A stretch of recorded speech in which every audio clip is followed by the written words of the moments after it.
Muy buenas tardes, amigas y amigos oyentes de Colectivo Burbuja. Os doy la bienvenida a un nuevo programa de radioactividad, Economía Directa. Hoy tenemos con nosotros a Oriol de la Dehesa. Buenas tardes, Oriol. Hola, buenas tardes. A David, del blog Historia, Economía, Filosofía. Buenas tardes, David. Hola, buenas tardes a todos. Y a Rafael Íñiguez. Buenas tardes, Rafa. Hola, muy buenas tardes a todos. Hoy vamos a hablar de tres temas. Vamos a hablar de toda la polémica que ha habido en torno al programa de Jordi Évole, al último Salvados que hubo en relación a lo que estaba sucediendo dentro de una granja porcina perteneciente a una conocidísima empresa cárnica. Y vamos a hablar tanto de la polémica que ha habido como de cómo se han posicionado los medios de comunicación, cómo se posicionó el propio programa, críticas que ha habido al programa sobre su verosimilitud, sobre la forma que ha tenido de tratar las cosas y también cosas a favor del programa, evidentemente. Vamos a hablar también de las eléctricas, una vez más, esas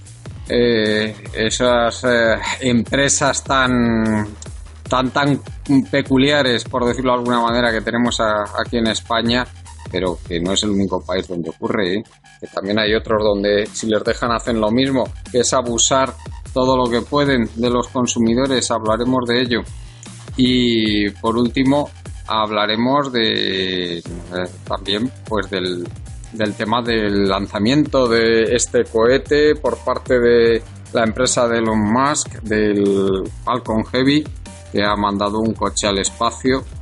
Y bueno, comentaremos también toda la oleada inmensa de comentarios, de alabanzas que ha habido hacia esta empresa y hacia su impulsor, este también peculiar multimillonario. Bueno, pues empezamos también, empezamos con el tema de las granjas, de la alimentación industrial. Y Oriol, ¿qué nos puedes decir de toda esta polémica que ha habido? Sorprende un poquito, ¿no?, que en España se monte una polémica de este estilo por algo que llevamos ya pues aproximadamente 50 años casi, desde el conocidísimo libro de Singer, sobre que fue el origen prácticamente de la Biblia del animalismo. Pues llevamos ya 5 décadas con esto, pero parece que aquí en España todavía vamos un poquito por detrás en tema de defensa de los derechos de los animales. Y luego comentaré yo algo también que me ha molestado profundamente de la polémica esta que ha habido. Pero bueno, te doy paso a ti primero. Vaya por delante que yo no he visto el programa de Salvados. Desde fuera es muy complicado ver algunos de estos programas porque como tienen derechos de autor, etcétera, no se pueden ver, ¿no? Pero métete con un VPN. Sí. Eso no quita que, bueno, pues sabes de qué han hablado, ¿no? Y te lo puedes imaginar, ¿no? Bueno, el documental aparentemente pues ha ido a una de las algunas granjas de estas industriales gigantescas, ¿no? Pues a mostrar en qué condiciones están los animales, etcétera, ¿no? Ya hemos hablado en estos programas del tema de las granjas de cerdo, ¿no? Son tremendamente contaminantes, hay muchos granjeros que no las quieren cerca, ¿no? Y yo lo pensaba, ¿no? Quizás todo esto sí que ha sido el tema de la industria alimentaria, como cocer la rana a fuego lento, ¿no? ¿Cómo hemos llegado a esto, no? ¿Cómo hemos llegado a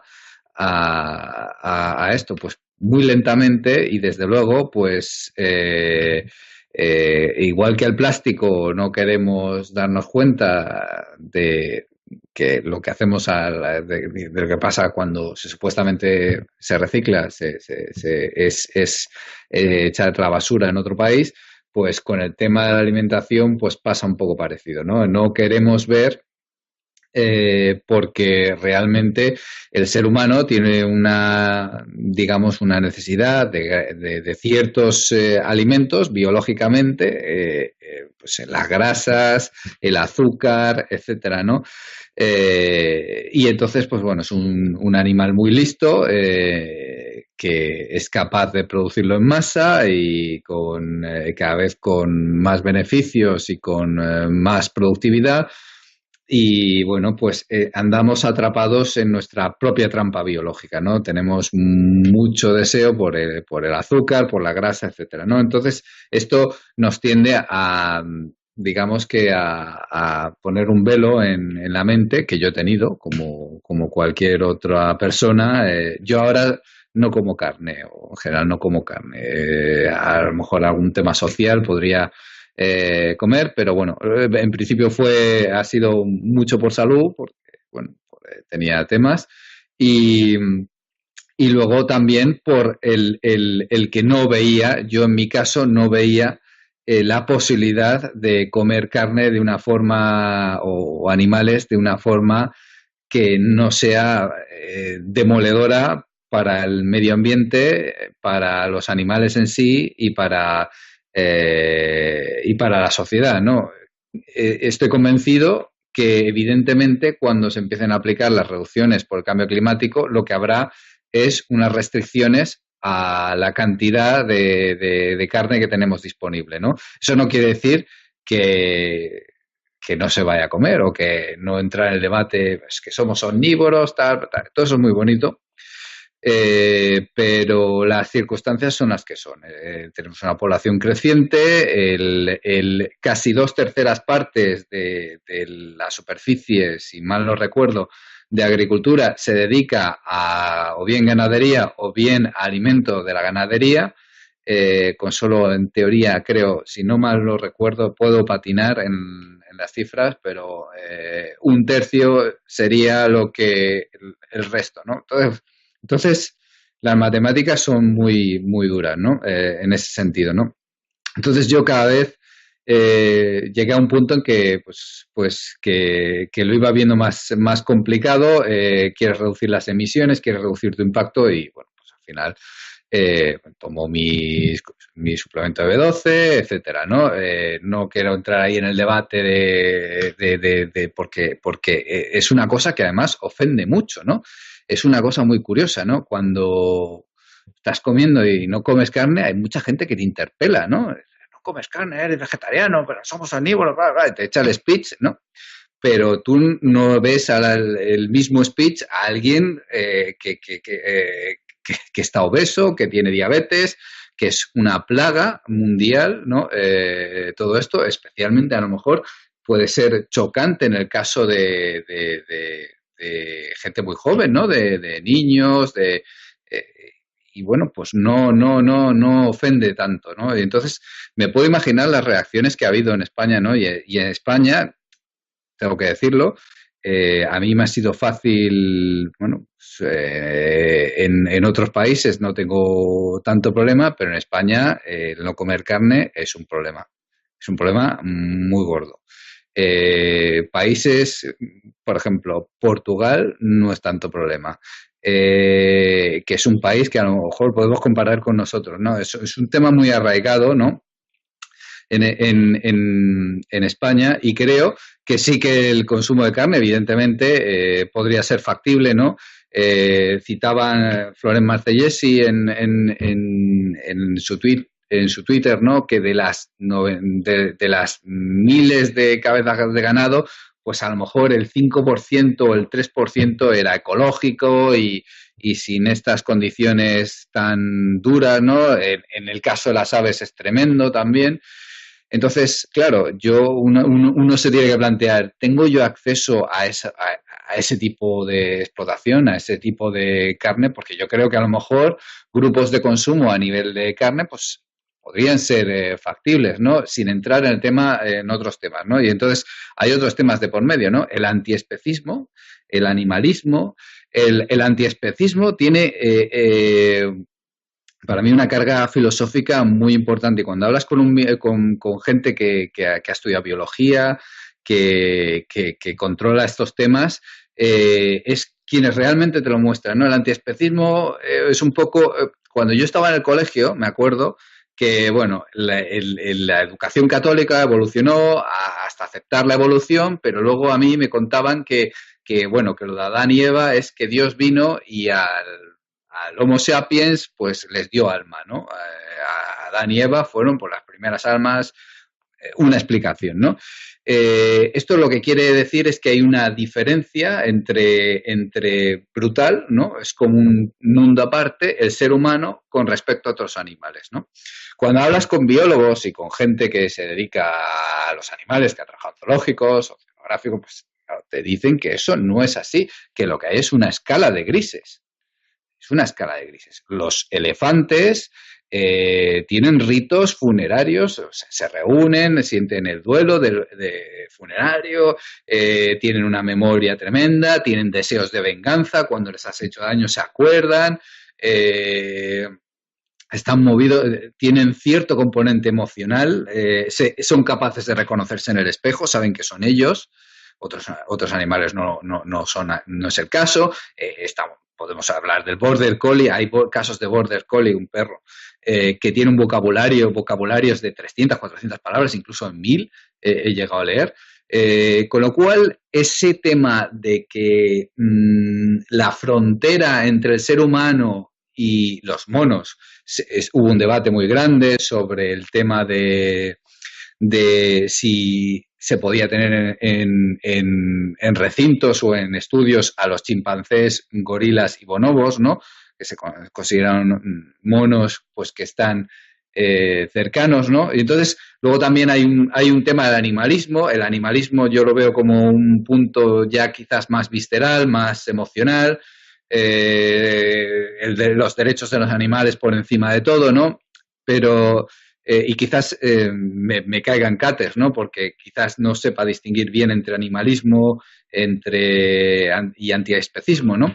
El ecologismo no está en contra en general de que tengamos animales y que sean parte del mundo agrícola, ¿no? Que nos los comamos, incluso no, el ecologismo no está en contra de eso, está en contra evidentemente de las barbaridades pues a las que estamos llegando para tener el pollo a un pollo entero, 2 euros en el supermercado o lo que sea que valgan, ¿no? Ese es el tema, ¿no? Y entonces creo que el documental o el programa de Salvados pues ha sido un poco pionero en ese sentido porque es un tema muy sensible.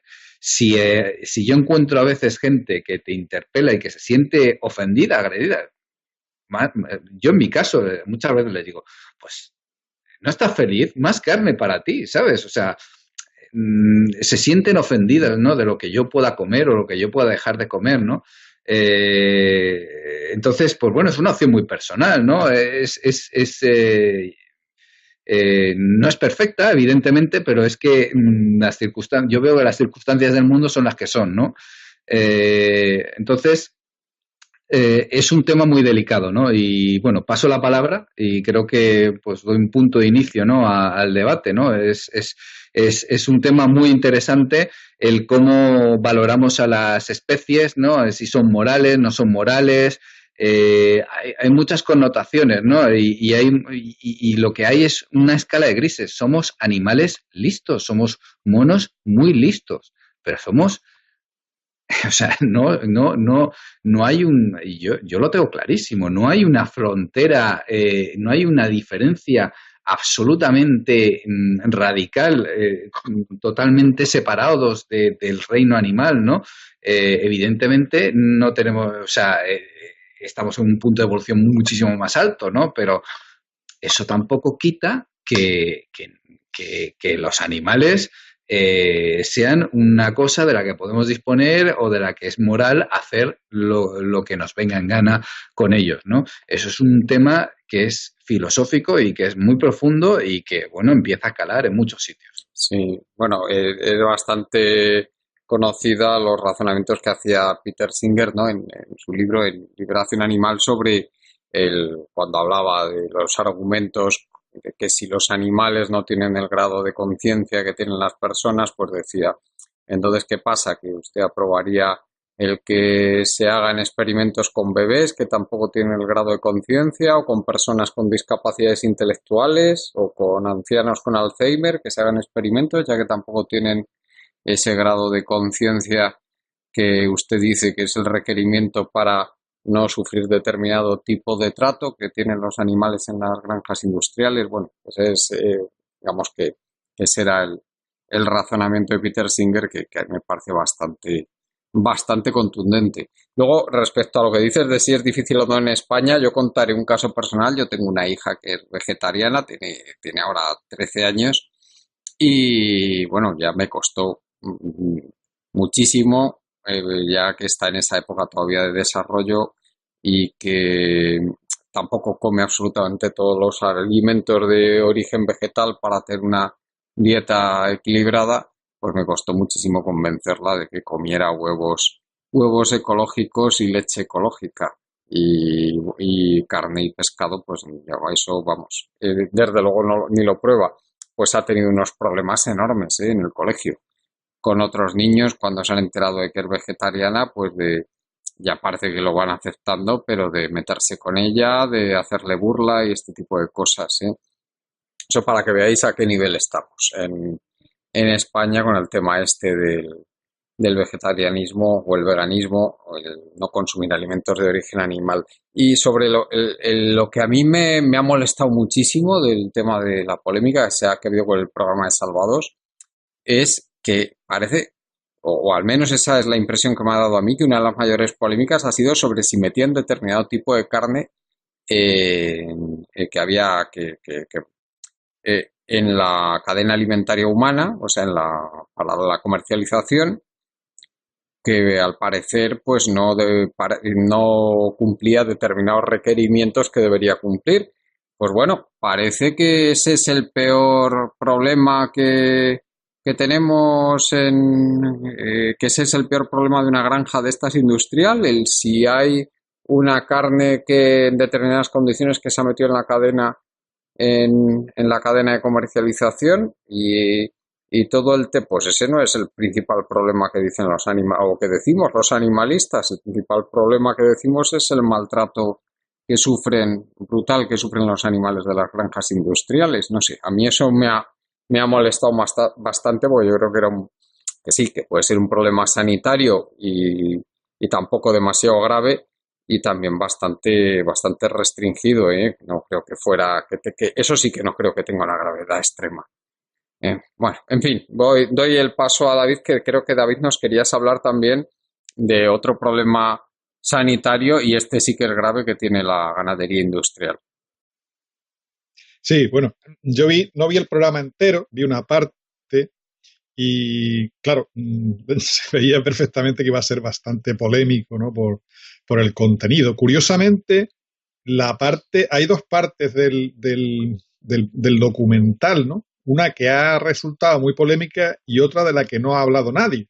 Hay una primera parte que es social, ¿no? Donde se ve esos trabajadores ahí que son autónomos, pero que son inmigrantes, que no tienen ningún tipo de derechos, que tienen que llevar todos sus EPIs, o sea, equipo de protección individual, todas sus herramientas de trabajo, que están completamente desprotegidos y la verdad que yo no soy capaz de juzgar la amplitud que tiene ese fenómeno, pero a juzgar por lo que ahí aparecía resultaba para mí escandaloso, del mismo orden de magnitud de lo que se formó por el resto, ¿no?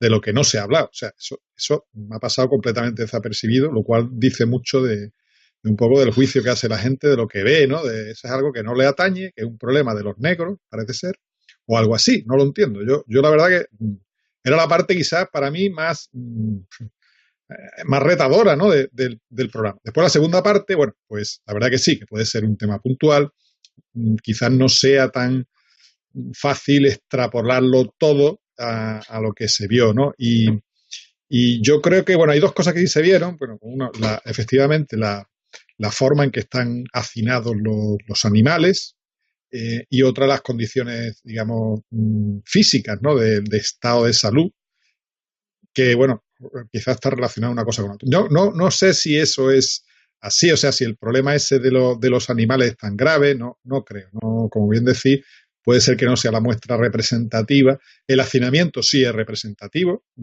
Ahora después hablaremos de las normas europeas para el bienestar animal y haremos alguna comparación.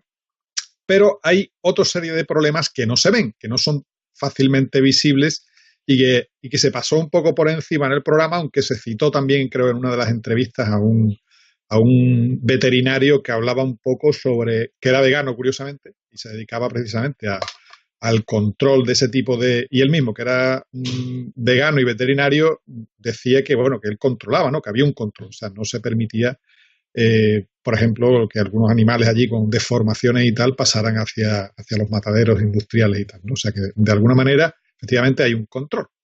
Lo que sí se comentó muy de pasada y creo que es una de las cosas que más va a sonar en el futuro, ya está sonando, nosotros hemos hablado de eso en varios programas, ¿no? Es que esa forma de manejar el ganado, de tratar a los animales, no solo tiene un efecto sobre su bienestar, digamos, bueno, de dolor o de displacer o de estrés o lo que sea, es que afecta a la salud y por tanto es absolutamente imprescindible para ese sistema de crianza el uso de cantidades masivas, mucho mayor que la que se usa en los seres humanos de antibióticos, ¿no? O sea, como prevención, porque en las condiciones en las que se encuentran de hacinamiento, cualquier mínima enfermedad se va a transmitir al resto y, bueno, pues producir una mortandad grandísima. Entonces, vengo obligado y es un requerimiento implícito a esa forma de producción y cuanto más industriales sean las granjas, que hay una tendencia muy fuerte a incrementar el grado de industrialización por la competencia, porque, bueno, por la facilidad de la mejora de la productividad, por un montón de cosas, ya la explotación pequeña esa del campesino que tenía 10 o 12 cerdos allí y los criaba y tal, aparte que tenía su campito y todo lo demás, eso está desapareciendo. O sea, que ahí son ahora grandes explotaciones muy industrializadas, muy automatizadas, con muy poca gente, con muchos insumos externos, de piensos elaborados, de condiciones de vida que sean las mínimas imprescindibles para cumplir la ley, en fin, todo lo que, o las normas, todo lo que lleva la industrialización de esa manera de conducir el negocio. O sea, prácticamente no existe eso. Todo eso conlleva inevitablemente el uso de grandísimas cantidades de antibióticos de muchos tipos, además, no solo de uno, sino para muchísimos tipos de enfermedades, etc.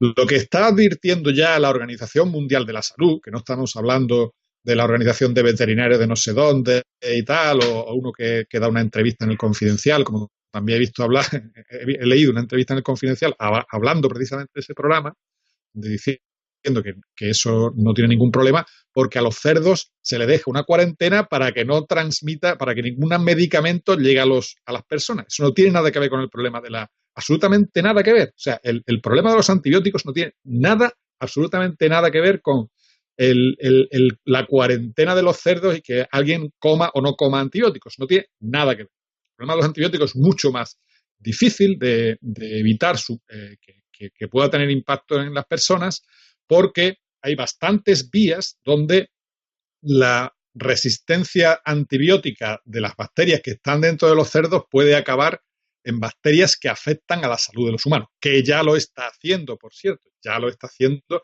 en un buen número de enfermedades. O sea, hay varios mecanismos que están ya descritos, que son desde por ejemplo, hay uno muy conocido ya, que es la que se llama MRSA, Methicillin Resistant Staphylococcus aureus. Problemón, vamos, impresionante. En Dinamarca es ya un problema de salud muy serio, muy serio. Es una bacteria que es patógena, que es multiresistente.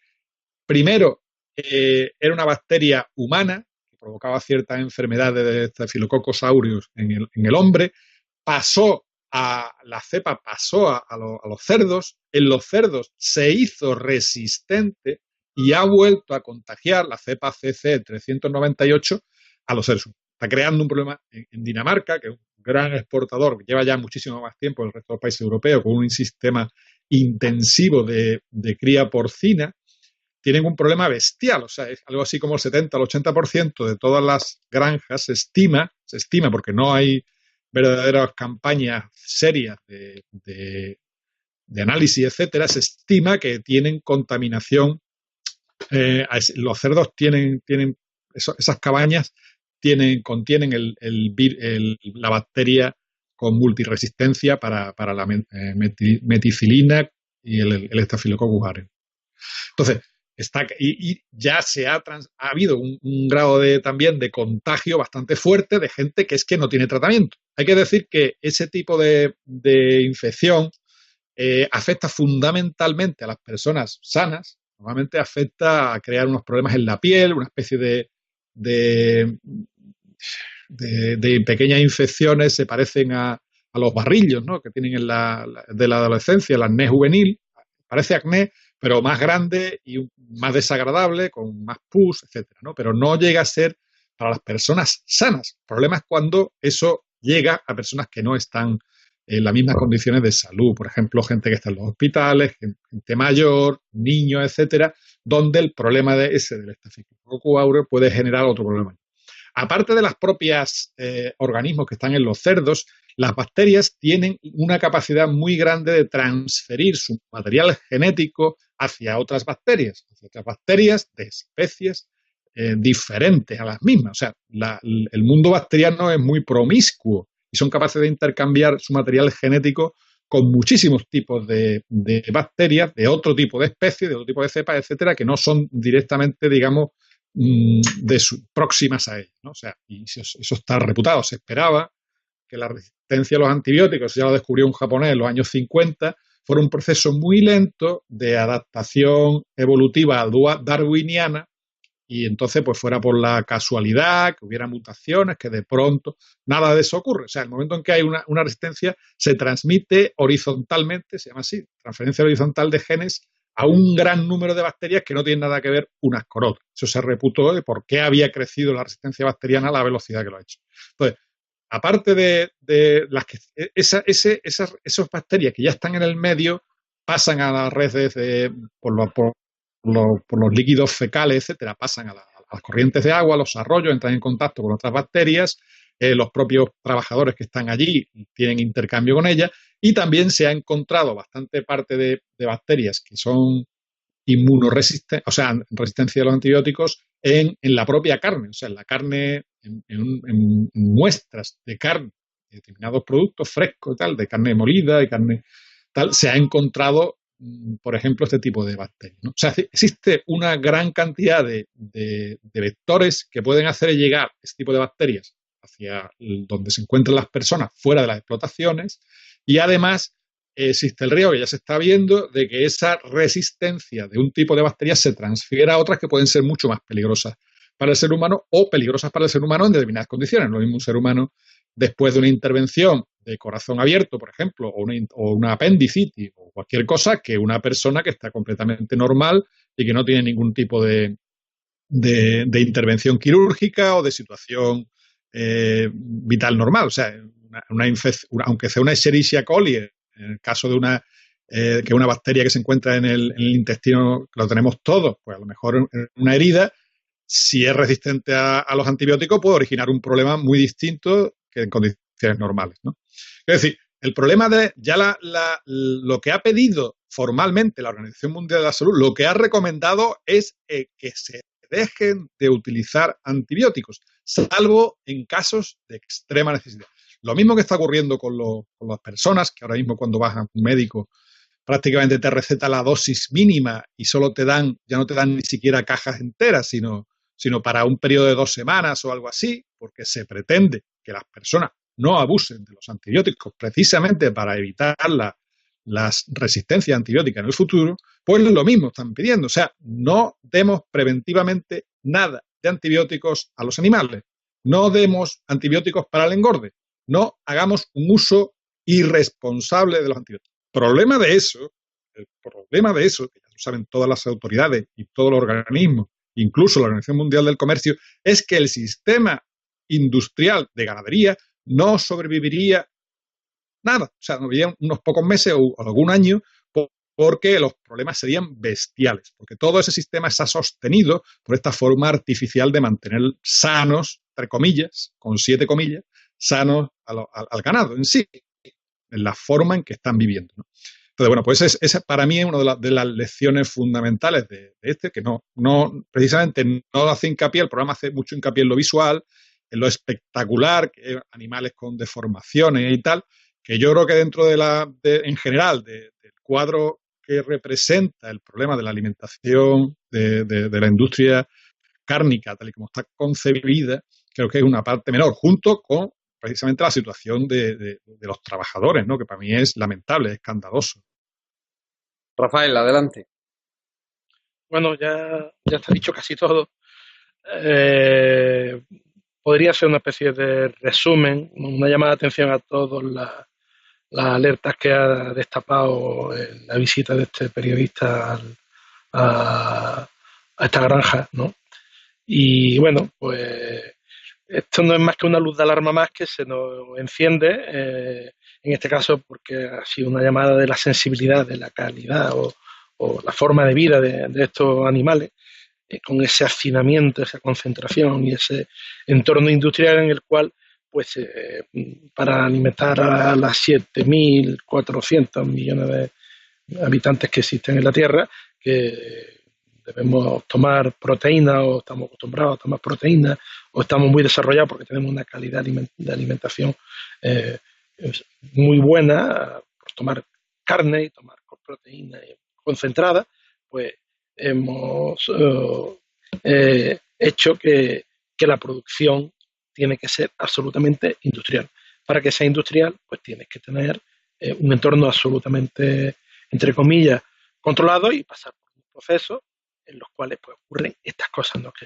Que tienes que tener los animales muy juntos, que tienes que tener los animales rotando, que tienes que unos gastos fijos tremendos, después está que los mercados están absolutamente cautivos por los grandes productores de alimentos y los grandes distribuidores, que estamos en una crisis, los precios tienen que ser asequibles al consumidor y el que paga es el que no tiene la sartén por el mango, en este caso el productor que se la juega todo, se la juega toda criando al animal y además temiendo una inspección y temiendo una analítica y teniendo un filtro de un matadero y temiendo que tiene que hacerlo bien y además probablemente casi todo el mundo si lo dejan la gente hace bien su trabajo, pero claro, llega un punto en que el agotamiento y el estrujamiento es tal que si tú aprietas en el precio de la carne, en las condiciones del trabajo,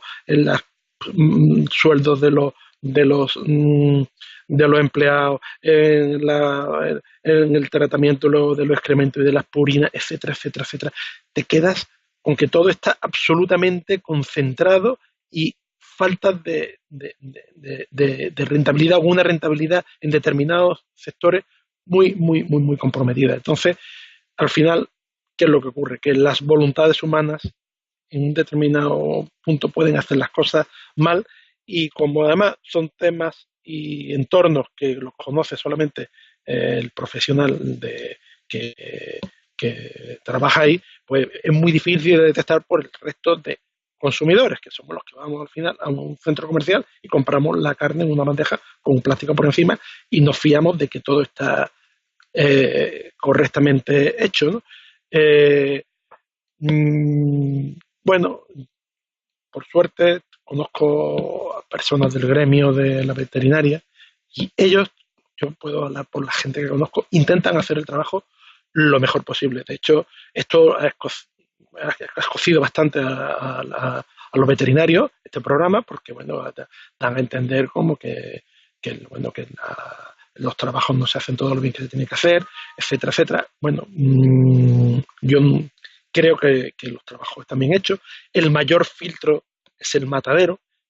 Estamos viendo una granja de crianza, pero verdaderamente en el matadero y las analíticas posteriores son las que garantizan que verdaderamente las carnes entren en las cadenas de distribución y vayan suficientemente comprobadas y testadas como para que el consumo no sea peligroso, sino que sea beneficioso, que sea un nutriente de calidad, pero que estamos cada vez más en un punto en el cual el parámetro de rentabilidad está haciendo que todo se haga al límite extremo en el cual las cosas ya empiezan a poder salir mal y además si salen mal le cuesta dinero a la gente y puede provocar una ruina de un comercio, de un mayorista, de un sector.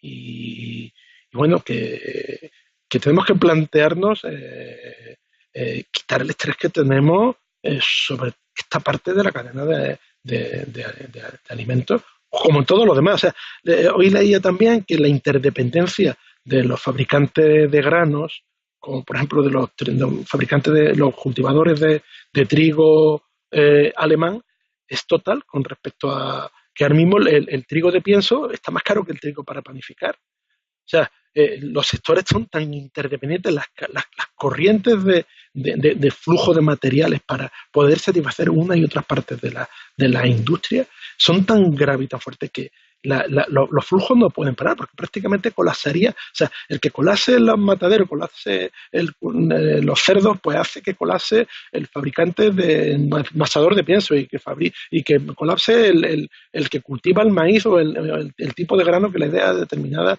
reses. O sea, todo está tan complicado, tan acelerado y tan extremadamente cogido con alfileres para garantizar que mañana tengamos todos los stands de los supermercados llenos de todos los productos que vamos a tener que consumir y además que sean buenos, bonitos y baratos, que esto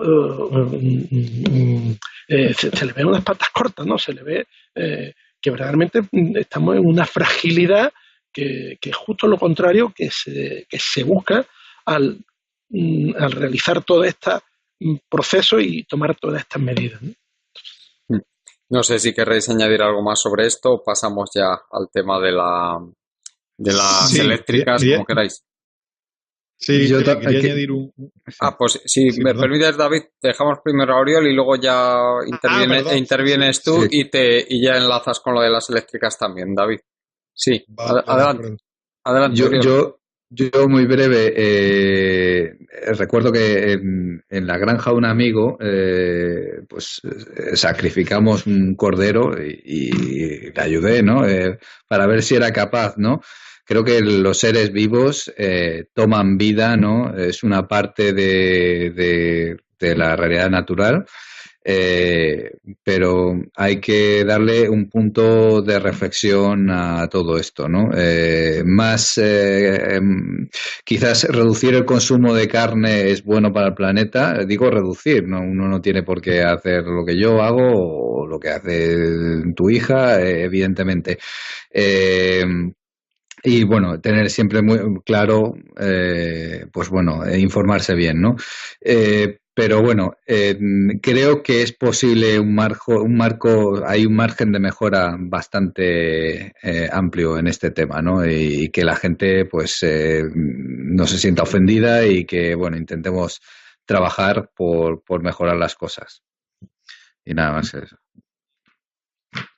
Sí, bueno, por dar una cifra, vamos a ver, yo me leí un poquito la normativa que existe para el tema de cuántos animales, de cómo es el espacio disponible para los animales según la Directiva de Bienestar Animal, bueno, de la Unión Europea, la Directiva 2008/120/CE del 18 de diciembre de 2008, creo que es la última, y ahí figura una tabla donde aparece el espacio en metros cuadrados según el peso de los individuos. No, por ejemplo, si nos vamos a los 85 kilos, te voy a hacer una pregunta un poco indiscreta. ¿Cuánto pesas tú, Juan Carlos? Yo, 61. Ostras, qué delegado eres. Bueno, pues yo peso cerca de... Vamos, voy a poner yo como ejemplo. Yo peso cerca de 85, debo estar en 82, 83. Mido unos 70. Estoy un poquito pasado de peso, ¿no? Bueno, pues el espacio que necesitas, según esta normativa de bienestar animal, para un cerdo que pese 85 kilos es 0,55 metros cuadrados. O sea, vamos a suponer que el cerdo, como es más gordo, más grueso que una persona, pues he supuesto, yo no sé, no tengo las medidas exactamente, pero si un cerdo tuviera 1,3 metros de longitud, el espacio que le quedaría para estar a ese cerdo son 42 centímetros, ¿vale? Y un cerdo, pues, puede tener de espalda del orden de 30 centímetros, 35. O sea, te puedes dar una idea del grado de hacinamiento. O dicho de otra manera, en una habitación de 3 metros por 3 metros, haciendo los pasos, un paso de una persona de mediana estatura, de unos 70, unos 60, es más o menos 1 metro, en un espacio de 3x3 cabrían 16 cerdos. Un espacio de 3x3, un cuarto de baño normalito, una cosa así, 9 metros cuadrados, bueno, un poquito más grande que un cuarto de baño normalito. Es decir, para dar una idea cuando se dice la normativa de bienestar animal, ¿de qué estamos hablando? O sea, es que la ley, tal y como está escrita para que ese tipo de explotaciones haya ese grado de hacinamiento cumpliendo específicamente todos los requerimientos legales. O sea, efectivamente lo que decían ellos en el programa y después el debate que ha habido y todo lo demás. Se cumple estrictamente la legislación vigente de bienestar animal. Sí, pero bueno, es que Claro. 0,55 metros cuadrados, métete tú en eso con 20 personas. Para perros se consideraría un delito. Pero para cerdos. Ya. Pero pues claro.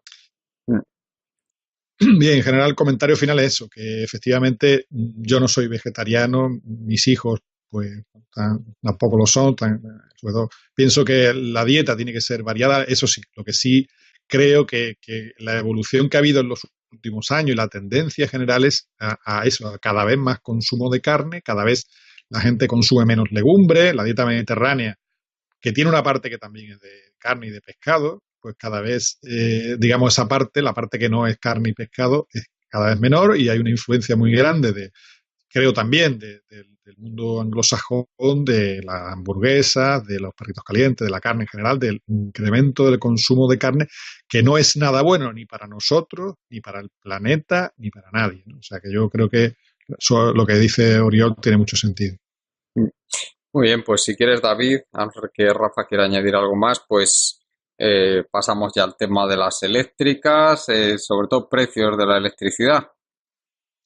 Sí, por ahí buscando vi un artículo de hace ya un tiempo y efectivamente me fui que hablaba sobre que España es el país donde la electricidad es más cara, ¿no? Dicho así, pues se puede dar muchos matices, alguien podría pensar, de la Unión Europea, perdón. Alguien podría pensar, no es una exageración, no es mentira, porque el kilovatio hora está a este precio y en Alemania está este otro, etc. Bueno, hay unas tablas muy buenas de Eurostat que recogen precisamente cuánto cuesta la electricidad a una serie de usuarios según el consumo anual de esos usuarios. O sea, lo que hacen estas tablas no es mirar la factura, cuánto cuesta un kilovatio hora y ya está, ¿no? Sino estos señores cogen y dicen, un usuario que gastara menos de, o por ejemplo, entre 2.500 y 5.000 kilovatios hora al año, ¿cuánto le costaría efectivamente? O sea, después de pagar todo lo que hay, los costes fijos, peajes, etcétera, ¿cuánto le cuesta el kilovatio hora efectivamente? No lo que dice nada más que la parte de consumo, o lo variable, digamos, que es lo que siempre se habla. No. Vamos a meter lo que figura ahí como peajes, que hay un montón en la factura. O sea, la cuota fija más el variable. Y todo eso para unos rangos de consumo. Bueno, pues eso hay una comparación que llega hasta 2016, que es jugosísima, ¿no? Entonces, por ejemplo, si comparamos a un usuario en España, vamos a suponer que es un jubilado con una pensión muy baja y el hombre o una familia en exclusión social, y ese hombre o esa familia pretende consumir o consume menos de 1.000 kilovatios hora año. O sea, es una minucia, vamos. Yo nunca jamás en mi familia de 4, viviendo aquí en Andalucía, nunca hemos podido bajar de 3.500, 3.000 kilovatios hora año. O sea, no hay forma. Eso es prácticamente... Y eso que ponemos relativamente poco la calefacción comparado con otros sitios. En fin. Bueno, pues un usuario en España que gastara menos de 1.000 kilovatios hora año, que repito, es una miseria, en España pagaría de media del orden de 0,2693, o sea, casi 0,27 euros por kilovatio hora, efectivo, no hablamos del consumo variable, sino efectivo. En Alemania, estamos hablando de Alemania, es un país con una renta per cápita muy superior a la de España, casi el doble del Producto Interior Bruto per cápita, un país mucho más rico, desarrollado. Bueno, pues en Alemania esa misma familia o persona pagaría 0,1251, 0,125. Es decir, para alguien que gastara poquísimo, porque no pudiese o por lo que sea, en España pagaría 2,15 veces más que en Alemania. ¿Comprende? Eso es para ir viendo un poco dónde está situado España con respecto a Alemania. Si nos vamos a la franja de 1.000 a 2.500 kilovatios hora, que también es una franja de bajo consumo, bastante bajo consumo, en España serían 0,15 y en Alemania 0,083. Es decir, seguimos pagando 1,81 veces más que Alemania. Si nos vamos a 2.500, a 5.000 kilovatios hora, España 0,1231, Alemania 0,0725, o sea, 1,70. 2.500 a 5.000 puede ser un consumo medio en familias ya de varios miembros, de 3, 4 miembros, tal, y que puede ser un rango, digamos, mayoritario quizás en España. Si nos vamos ya al margen alto, entre 5.000 y 15.000 kilovatios hora, bueno, ya son suelos radiantes, ya son gente que consume una barbaridad, en España 0,1094, en Alemania 0,067, o sea, 1,64. Bueno, esta comparativa que he hecho me dice dos cosas. Una, la barbaridad de precio, de coste de la electricidad que se le cobran a las familias en España, porque esto es para la familia específicamente. Y en segundo lugar, que cuanto más electricidad consumas, cuanto más, digamos, entre comillas, despilfarre de electricidad, la diferencia con Alemania se acorta. Es decir, que lo que en España se está haciendo es penalizar el bajo consumo o penalizar incluso a la gente que tiene menos posibilidades. Básicamente, esto lo que refleja es el tipo de factura eléctrica que tenemos, donde en los últimos años nuestro querido oligopolio y sus títeres que están en el gobierno lo que hacen es subir básicamente la cuota fija. Es decir, que tú puedes poner electrodomésticos de la mayor eficiencia del mundo. Tú puedes poner todo LED para consumir una miseria en electricidad. Tú puedes ponerte la rebequita y tener la casa a 15 grados. Es que da igual. Tú al oligopolio le vas a pagar y le vas a pagar bien porque ellos tienen sus beneficios que son intocables. Y que no venga nadie a decir que el problema fundamental de esto son las renovables, porque no tiene nada que ver. En primer lugar, España acabó con las primas renovables de un plumazo, saltándose completamente toda la seguridad jurídica hace ya por lo menos 6 años. Segundo lugar, Alemania ha instalado muchísimo más cantidad de paneles solares fotovoltaicos, muchísimo más energía renovable, muchísimo más que España en los últimos 10 años, y sin embargo, como aparece en Eurostat y en otras estadísticas, tiene la electricidad para las familias mucho más barata que España. O sea, que nadie, por favor, que nadie vuelva a repetir una y otra vez la misma monserga de que esto es culpa de Zapatero, que eso es culpa de la fotovoltaica, que eso es culpa de los molinos de viento y que eso es culpa de las renovables. Porque es todo una pura patraña, hay que decirlo así. Es que es una pura patraña. Es que no tiene nada que ver. Esto es la estructura del oligopolio energético que tenemos y la estructura política del país. Y hay que verlo así. No pasa nada. Se reconoce y punto. Ya dejo que hable otro. Sí. Adelante, Rafael. Bueno, sobre este tema, la realidad es que ahora mismo estaba mirando los consumos que hay en España, la red eléctrica española. Ahora mismo estamos consumiendo 39.000 megavatios. Y evidentemente el problema es que hay instalados desde que empezó la crisis más de 100.000.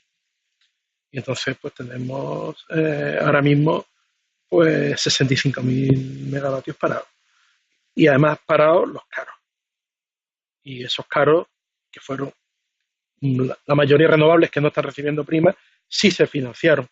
Entonces el problema de esa financiación, que fueron más de 40.000 millones que la mayoría salieron mediante fondos buitres, los bancos que se quedaron con esas deudas ejecutaron muchísimas de ellas sobre pequeños productores, sobre pequeños inversores, y lo que ha quedado ahora mismo es el panorama que tenemos, financiero en el cual todo es deuda. Y la generación eléctrica, independientemente de lo que ha dicho David, estoy totalmente de acuerdo, que la parte del león, la de la eléctrica, que ellos te van a subir los mínimos para ganar siempre lo mismo, consuma o no consuma, y además incitándote a no consumir, que mantener la estructura y pagar la financiación de esa estructura que está la mayoría, más del 60% parada, y ellos seguir exactamente ganando lo mismo, produciendo menos y gastando menos, ¿no?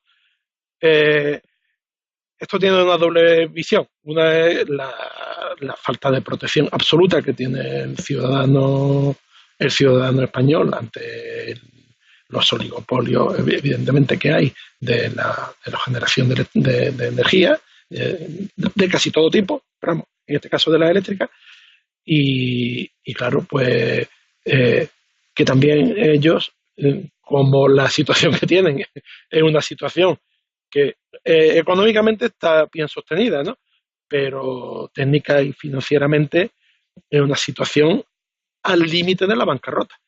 Entonces, claro, pues tenemos que estar, suena raro, ¿no? Dice, bueno, tenemos que encima que estar contentos de que hay un sistema eléctrico estable que genera bien, que no tiene, en teoría, para los grandes consumidores muchas caídas, que más o menos funciona, y en esta situación de precariedad financiera, pues tenemos que estar contentos porque el sistema funciona cada día y todo, bueno, pues sigue funcionando, ¿no?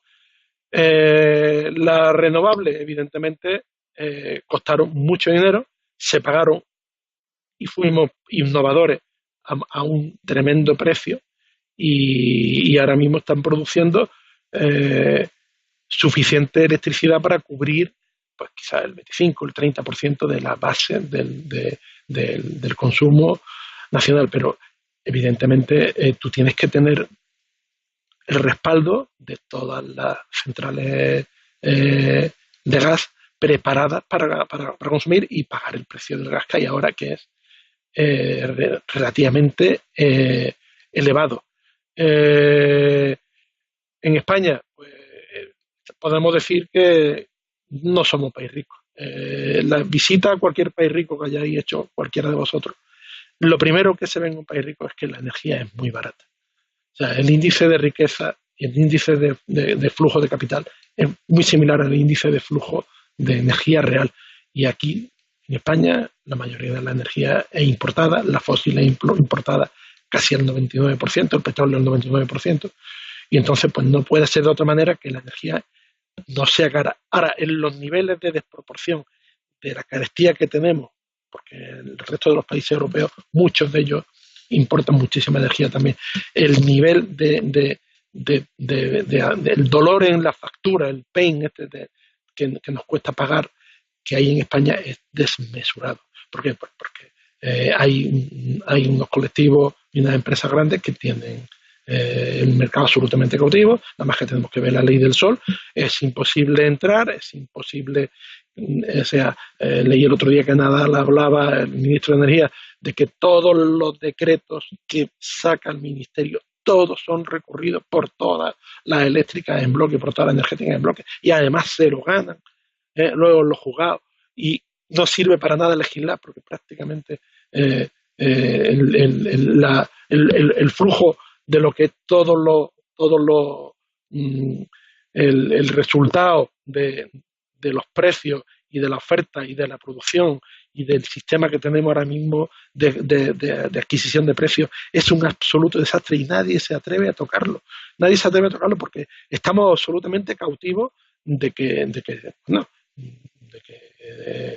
parece que le tenemos miedo, bueno, parece no, se le tiene miedo a que pueda haber un caos energético y se le deja hacer lo que quieran y producir como quieran y poner los precios que quieran, y además, como tienen tal porcentaje del PIB y son grandes empresas, además multinacionales, tienen unos pesos políticos y económicos y están participadas todas por empresas financieras y bancarias, inversores, etcétera. Pues esto es una merienda de negro. O sea, aquí tenemos pocas opciones y mientras más gane, pues mejor, y por desgracia el que verdaderamente paga es el que paga el sistema y tú tienes que soportar el sistema aunque no lo uses.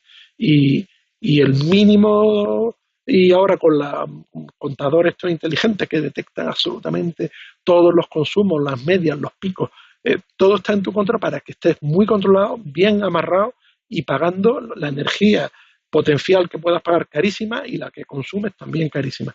Y esto prácticamente no va a tener solución a corto plazo, porque o sea, es un entramado tan fuerte, y una interdependencia tan grande y una sociedad tan dependiente de la energía eléctrica, que aunque sea el 20% de la energía primaria de casi todos los países del mundo, los países desarrollados y del mundo, esta cifra, ¿no?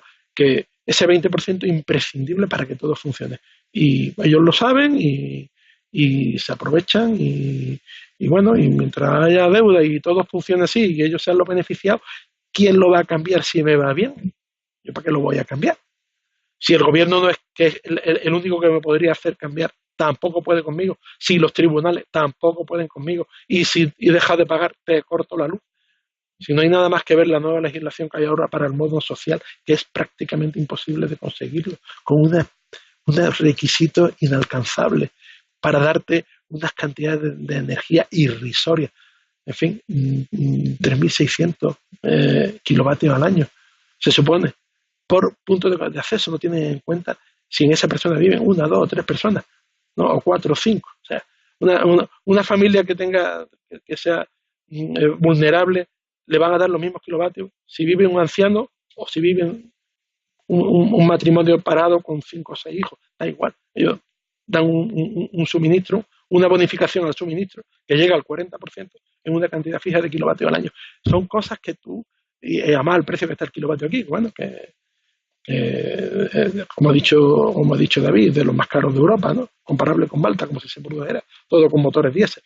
En fin, esto lo hemos tratado muchísimas veces, pero aparte de la pataleta de poder denunciar lo que está ocurriendo y de ver que continúa todo igual, pues la verdad que yo he perdido absolutamente la esperanza en que aquí se liberalice, que quiten la ley del sol, la ley del impuesto al sol y que los precios pasen a ser tan competitivos como puedan ser sencillamente en Polonia, en Alemania o en Francia.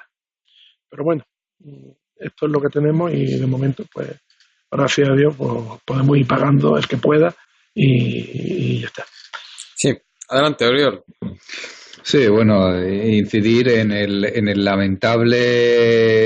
lamentable situación de mucha gente que tiene pobreza energética, ¿no? Que esto es una realidad en España, ¿no?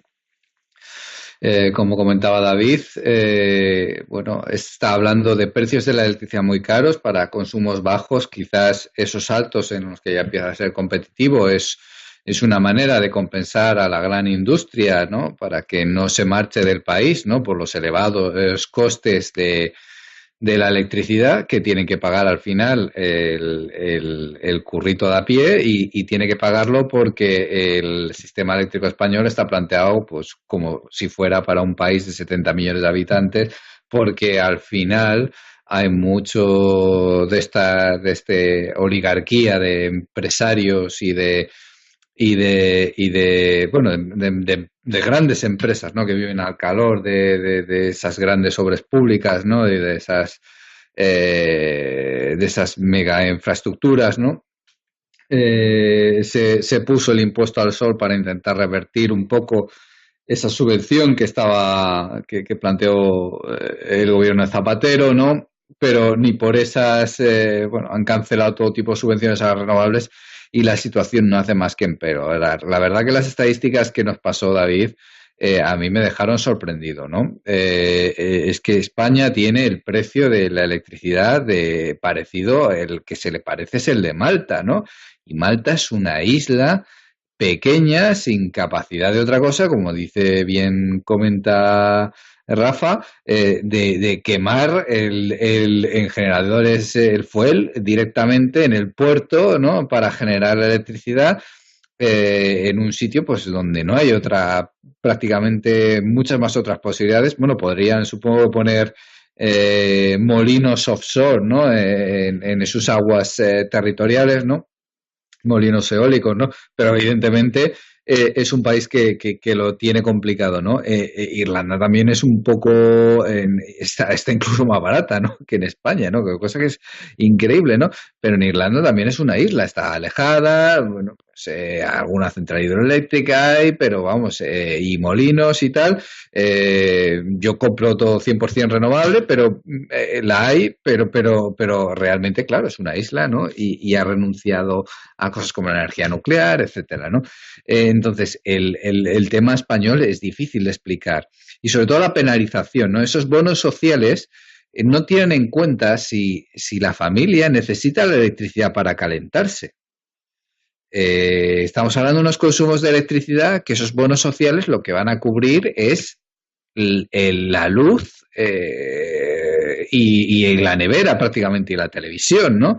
Y la lavadora quizás, ¿no? Pero nada de calentarse, ¿no? ¿Cómo se calienta esa gente, no? Eso no está ni de lejos planteado, ni hay ayudas realmente para paliar el frío que puede sentir la gente, etcétera, ¿no? Entonces, todo esto es otra más, ¿no? Como ha pasado en España, ¿no? Telefónica, la quinta compañía de telecomunicaciones del mundo, ¿no? ¿Cómo llegaron a eso, no? Pues fue como si hizo aquella privatización, etcétera, ¿no? Para generar esas posiciones, esas mega empresas, ¿no? Que hacen temblar incluso en el mundo, no solo en España, ¿no? Sino fuera, ¿no? Son muchas capaces de comprar fuera, tragarse las compañías nacionales de pequeños países como si fueran, pues nada, galletas, ¿no? Bueno, pues todo eso tiene un precio y evidentemente en esos consejos de administración, cementerios de elefantes, ¿no? De la política, ¿no? Que bueno, reflejan un poco que esto es un tema que va a causar muchísima fricción, ¿no? Porque es una necesidad básica, ¿no? De la gente. Evidentemente no derrochar, ¿no? Es importante, pero bueno, o sea, lo que no se puede es llevar a la gente a lo contrario, ¿no? Que es a vivir pues pues con unas condiciones de electricidad ínfimas, ¿no? Luego también esas cuotas fijas, ¿no? Que en España, y eso me sorprendió cuando yo llegué aquí a Irlanda, la cuota no existe, o sea, evidentemente hay una cuota por la red, evidentemente, que es mucho más baja que en España, por cierto. Es más alta en las zonas rurales, en las zonas urbanas es más barata. Esto tiene su lógica, ¿no? Tú entiendes eso, la lógica de esas cuotas, ¿no? Que hay. Pero el límite de potencia en España aplican unas cuotas tan fuertes que mucha gente se limita a 3.500 vatios, etcétera, ¿no? Eso a veces te va a impedir poner a la vez pues la plancha y el calentador del agua, ¿no? O cosas así, ¿no? Esto no sucede en Irlanda, o sea, hay una cuota fija y hay un gasto evidentemente de la luz, evidentemente, pero esa cuota, esa potencia, pues se entiende que hasta 10 kilovatios, pues o sea, en un momento dado lo puede necesitar. O sea, tú ahí lo que vas a pagar es el consumo, ¿no? Y la red, y el peaje de la red, evidentemente hay la infraestructura eléctrica, etcétera, ¿no? ¿Cómo ha llegado España a este punto, ¿no? Y aparte que queda clarísimo que es un robo, es un abuso de poder y de posición dominante, no hay realmente un mercado liberalizado y esto impide una justicia energética con la gente del país, ¿no? Con la gente que más lo necesita, con la gente que necesita calentarse en invierno o tener un mínimo de habitabilidad, ¿no? Y yo conozco casos cercanos y es verdaderamente preocupante la evolución. Además, cada vez que abres el periódico, cada 3 o 4 meses, la luz sube un 20%, un 20%, un 20%. ¿Cuánto llevamos de subidas? Es tremendo, ¿no? Evidentemente, todo esto se tendría que replantear de otra manera y con la justicia en mente, ¿no? Con la justicia con la gente bueno, una cosa es que no derrochemos y otra cosa es machacar a la gente que menos puede para que no tengan ni las mínimas condiciones de habitabilidad en sus viviendas, ¿no? Muy bien, pues ahí sí. lo dejo. Sí, pues si queréis pasamos ya al último tema del día. No sé si queráis añadir algo. Es el... Sí. Sí, David, adelante. Bueno, que estamos hablando de, por ejemplo, que España importa, ¿no? Importa una buena parte de, casi toda el combustibles fósiles, tal, que tiene, porque cuando subía la electricidad, recuerdo, cuando subía el petróleo decían, claro, hombre, no va a subir la electricidad. Las mismas personas, o sea, el responsable, el títere que está en el gobierno o las propias asociación de industrias eléctricas decían hombre, está subiendo el petróleo, como todos los combustibles están indexados al precio energético, el petróleo es el que manda, pero los demás van igual, los siguen, ¿no? El gas y todo lo demás. Nos vemos obligados a subir la electricidad por esa causa. Cuando en 2014 hasta hace poco ha bajado la electricidad, el precio del petróleo, perdón, a la mitad.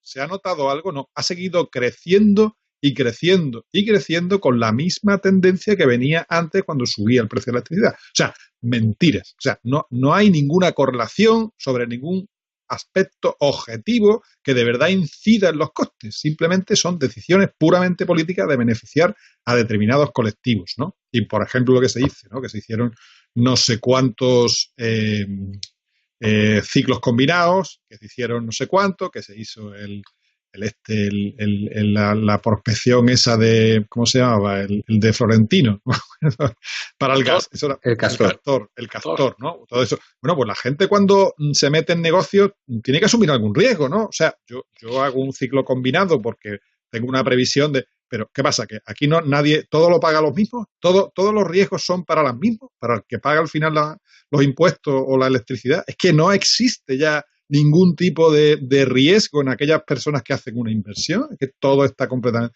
como lo del déficit de tarifa famoso que no deja de subir, es que no lo entiendo. O sea, ¿cómo se puede consentir eso que vaya por no sé cuántos miles de millones? O sea, que es algo completamente absurdo. Bueno, no sigo más porque me indigno cada vez que hablo de esto. Muy bien, pues vamos ya con el tema del Falcon Heavy. Vamos ya con el tema del Falcon Heavy. Adelante, Rafa, coméntanos ¿qué te ha parecido esto de poner en órbita ahí a un coche Tesla con un muñeco dentro. Bueno, una maniobra publicitaria muy graciosa, muy interesante, que ha tenido un récord de bajada del vídeo famoso con, bueno, el escenario modernista que tenemos, que es el que queremos, el escenario buenista que tenemos de coche eléctrico, de grandes prestaciones, de que todo, cualquier paso que vamos a dar, lo vamos a dar hacia todo mejor, más fantástico, los viajes a Marte, la pila de Tesla puesta en las casas con las placas solares, el coche eléctrico y todo sin ruido y todo maravilloso, mientras, por ejemplo, Tesla cierra este año el ejercicio triplicando las pérdidas, ¿no? Sin poder fabricar coches, con problemas en el suministro de litio, pero sí, bueno, el otro día salió que ha vendido todos los lanzallamas que había fabricado por si viene la invasión zombie, ¿no? Entonces, bueno, a mí me hace mucha gracia, pero entiendo que este tío es un genio, ¿no? El tío sabe venderse perfectamente, no para de captar dinero, no para de tener los stands de Tesla en todas las partes del mundo están súper visitados, tiene todos los coches prevendidos, los lanzallamas prevendidos, todas las horas de audiencia de YouTube se las super batido todos los récords y bueno, y las pérdidas, bueno, pues eso, en 189% más en 2017. 2.240 millones de dólares. No sé, esto una cosa no tiene nada que ver con la otra, pero entiendo que la gente que esté poniendo dinero a Tesla y sin embargo sigue cotizándose muy alto y la gente no le pide cuenta y este hombre hace lo que quiera y la sociedad lo apoya y sigue endeudándose y sigue endeudándose, pues entiendo que o yo estoy equivocado o si no estoy equivocado aquí va a pasar algo verdaderamente malo, ¿no? Porque estamos hablando de mucho dinero y estamos hablando de ilusión y estamos hablando Sí, de unas perspectivas. El poder de sugestión que tiene esta fantasía del progreso infinito sigue siendo fortísimo, ¿eh? Es que es fortísimo, es que es fortísimo. Entonces, yo las cifras aquí están, o sea, el que haya comprado acciones, claro, como ahora mismo están todas las... Bueno, hoy precisamente se ha dado otro batacazo en las bolsas mundiales, pero, continuando por Estados Unidos, que está bajando a niveles de 2015. Y en las tecnológicas no sé cómo habrán quedado hoy, ¿no? Pero vamos, un 2 y pico % ya ha perdido. Y un 2 y pico % en la barbaridad que está en máximos históricos de la bolsa norteamericana es muchísimo dinero. Entonces, esto algún día se desfondará y habrá un ajuste real y el ajuste real, bueno, pues cuando el día del ajuste, cuando nos corten la luz y nos digan que nos suben los impuestos y nos digan que tenemos una cuota de entrar a la ciudad o una cuota de determinados bienes y servicios, pues nos pondremos a ver el vídeo de este señor orbitando con su coche y con su dummy la Tierra, que está muy bien.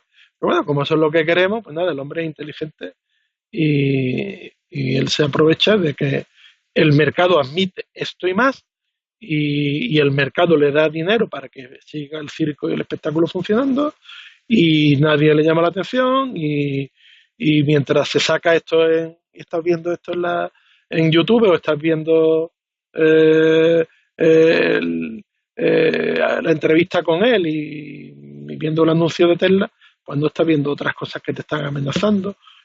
Llamémosle, por ejemplo, las pensiones, ¿no? Llamémosle los sueldos o llamémosle, en fin, muchos de los problemas que tiene la sociedad actual.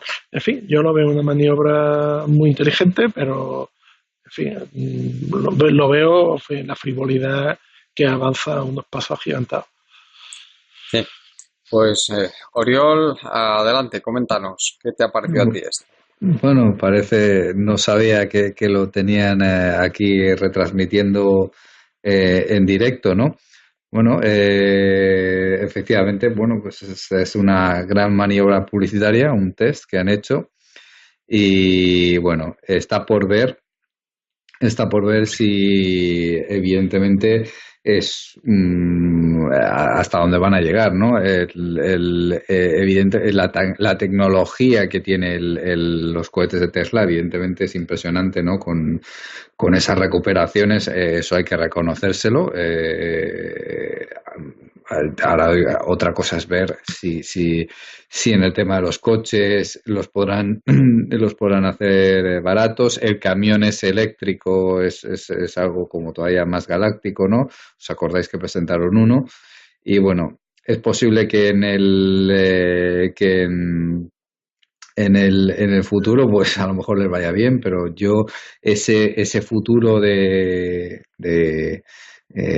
digamos fantástico, ¿no? Pues como decía Rafa, con las baterías de Tesla, todos con coches de Tesla y todos continuando como si nada de lo que hemos hecho hubiera pasado, pues eso no, ya lo hemos reiterado muchas veces, no creo que vaya a suceder. Pero bueno, yo creo que esos planes que tiene para irse a Marte es porque se quiere pirar, porque dice, yo creo que él piensa que la Tierra no tiene remedio y yo creo que se quiere marchar, ¿no? No sé, no lo veo, ya hemos hablado muchas veces, ¿no? Todas las dificultades que la colonización de Marte tendría.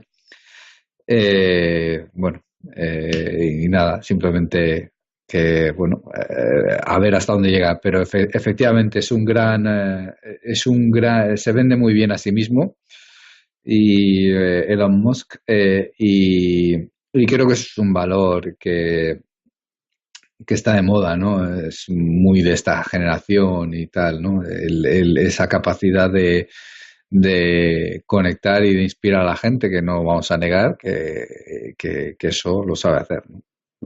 Por cierto, que tienen del modelo 3 de Tesla, que es el modelo barato, entre comillas, porque claro, barato no es ninguno, pero bueno, tiene precio de partida de $35.000, aunque lo normal es que llegue en el entorno de 45 o 50.000. En Estados Unidos estamos hablando siempre. Pues tienen 500.000 coches, 500.000 clientes en lista de espera, y han tenido que desembolsar dinero cada uno de ellos. No es gratuito apuntarse. Y están produciendo, que yo sepa, no llega ni a 2.000 coches todavía, ¿no? A la semana. Dicen que a lo mejor llegan a 5.000 para el mes de junio, pero ya veremos, si llegan o no llegan. Me parece bastante optimista, visto lo visto. O sea que no sé yo cuándo van a servir todos estos pedidos que tienen. En fin, David, adelante. Sí, bueno, lo han comentado Oriol y Rafael, lo suscribo, la verdad que tiene un talento excepcional, creo yo, más para el show quizás que para el resto. El resto sobre todo de resultados económicos y tal, pues habrá que verlo, pero luego no hay que negarle eso, ¿no? Que cómo es capaz de atraer la atención de todo el mundo con este tipo de cosas, ¿no? Precisamente el día antes de publicar sus resultados, de publicar los resultados trimestrales, donde, curiosamente, pues ha reportado un récord de pérdida, ¿no? 675 millones de dólares en un trimestre. Se dice pronto. O sea, y sin embargo, pues efectivamente, las acciones pues hasta ahora han estado subiendo. Ahora mismo se está pegando un batacazo de un 5,8% de caída el día de hoy. Hoy es día 8 de febrero a las 7:30 de la tarde, y bueno, el Dow Jones está bajando, pero menos, un 2,2%, que tampoco es baladí, pero bueno, mucho más sus acciones, ¿no? O sea que después de todo no ha convencido 100% a todos los inversores, ¿no?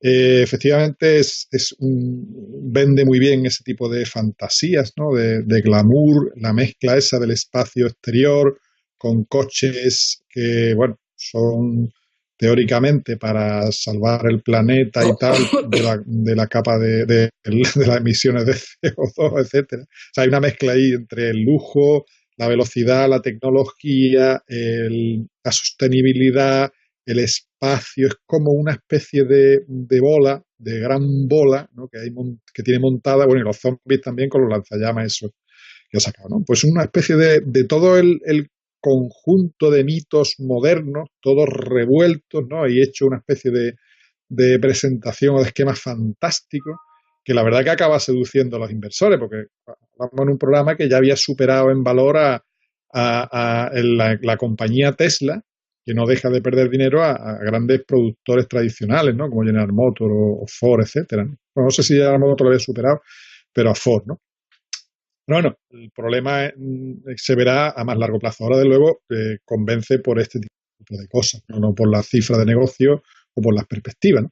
Que ten en cuenta que, por ejemplo, un Tesla modelo S, que puede costar del orden de $100.000, tiene una subvención del gobierno federal de casi de entre 7 y 8 mil dólares, ¿no? Y hay además subvenciones específicas para determinados estados, etcétera. O sea, pues una idea de también la ayuda que tiene pública.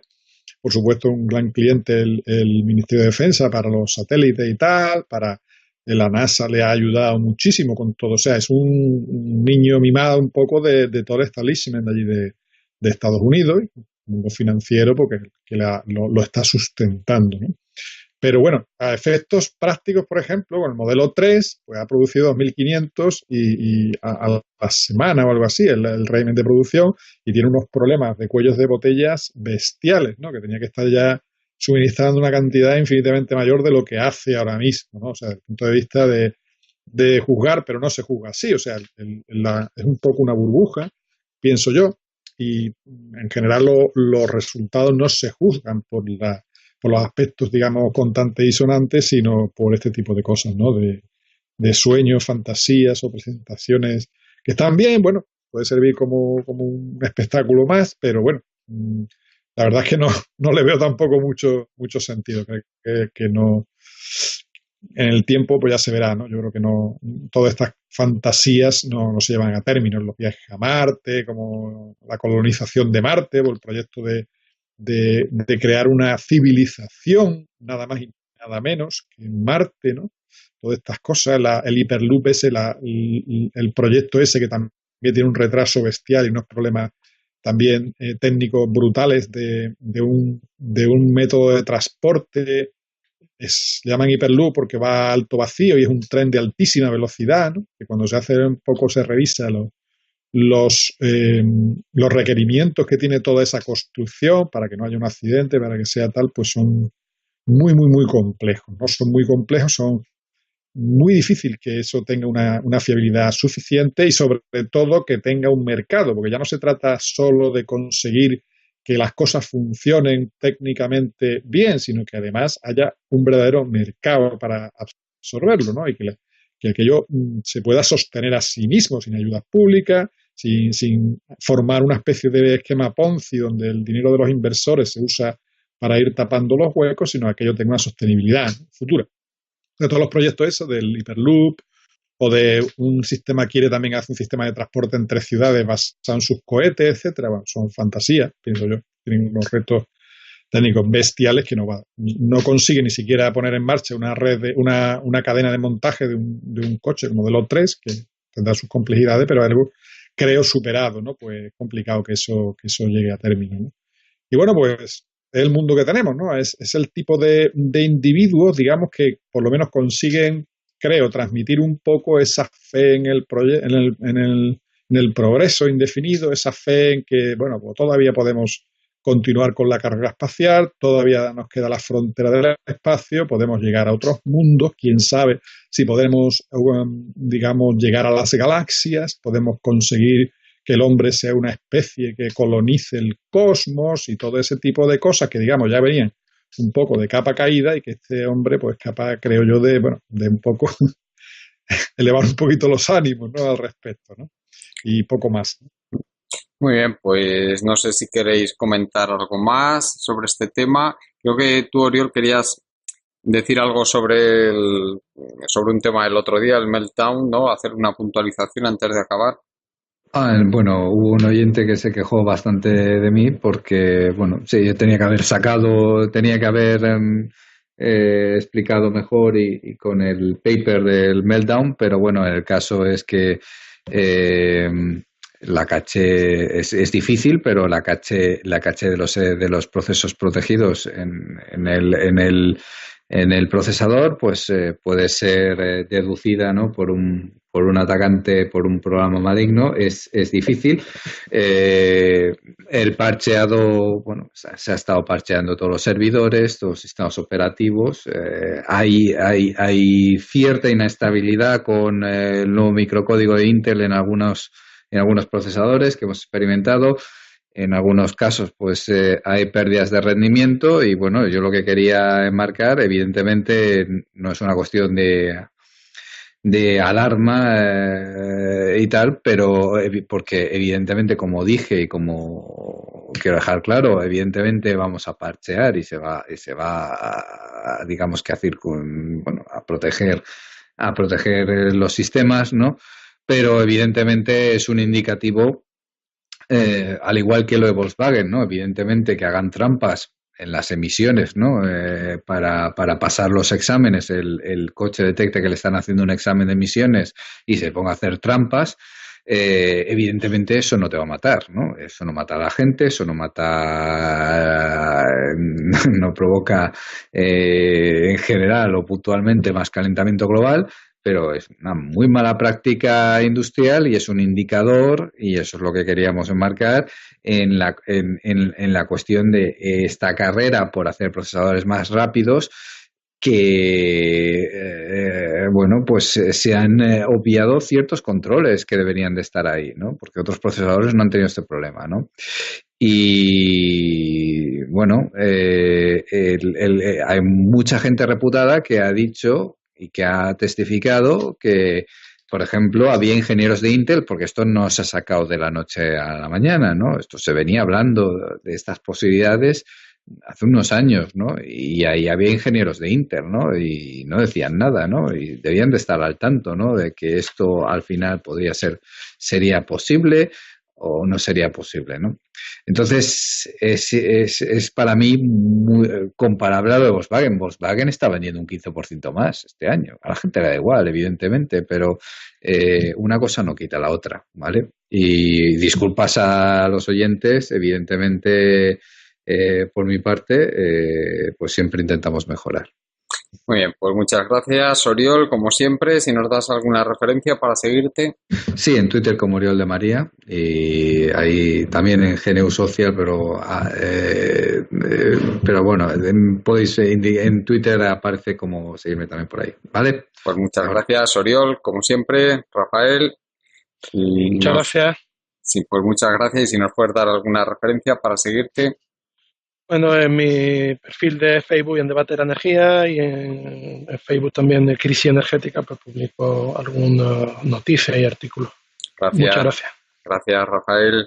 David, lo mismo te digo, muchas gracias. Y si nos puedes dar alguna referencia para seguirte. Sí, alguna vez escribo en un blog que se llama Historia, Economía, Filosofía y gracias por invitarme. Gracias a ti. Y sin más, nos despedimos por hoy. Os recordamos nuestra página web, colectivoburbuja.org. Muchas gracias a Juan Martínez, a Marta Luengo, los compañeros que hacen posible también a nivel técnico estos programas. Y bueno, recordaros simplemente mi Facebook, Juan Carlos Barba, como Juan Carlos Burbu en Twitter y Juan Carlos Colectivo Burbuja en Instagram. Gracias por escucharnos. Hasta el próximo día.